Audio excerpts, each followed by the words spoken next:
छुरी मुंह पर राम राम।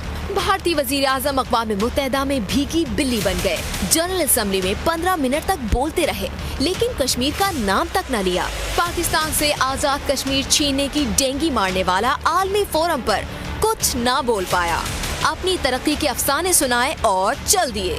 इस सभा को बताते हुए खुशी हो रही है, आज भी हम पूरे भारत को सिंगल यूज प्लास्टिक से मुक्त करने के लिए एक बड़ा अभियान चला रहे हैं। वजीर आज़म इमरान खान ने अपनी तकरीर में मोदी सरकार को बेनकाब किया तो भारतीय वफद के चेहरों पर हवाइयां उड़ने लगी, जबकि जला भुना भारत अब राइट टू रिप्लाई के तहत इमरान खान की तकरीर का जवाब देने की दरख्वास्त करेगा।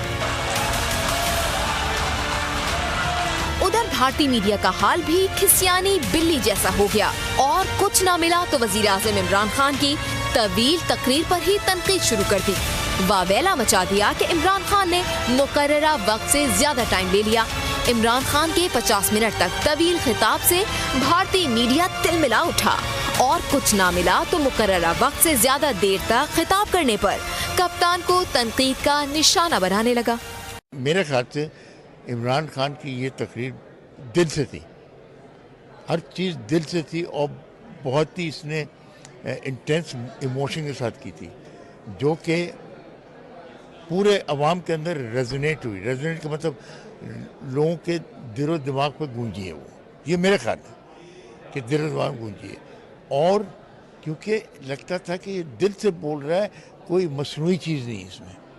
जो लोग अब तक जिस चीज़ से उनको जिससे कराते रहे ना लोग, वो थी मसनूइयत। मसनूइयत नहीं थी, ये सीधा सीधा जेन्युइन थी। इसलिए ये तकरीर रेजोनेट हुई है मैसेज में। पाकिस्तान में भी, यहाँ पे भी जिससे बात करो वो कहता है हाँ भाई बहुत ही अच्छा बोला, दिल से बोला है। तो दिल से तो बात निकलती है, असर रखती है, पर नहीं ताकत परवाज़ मगर रखती है।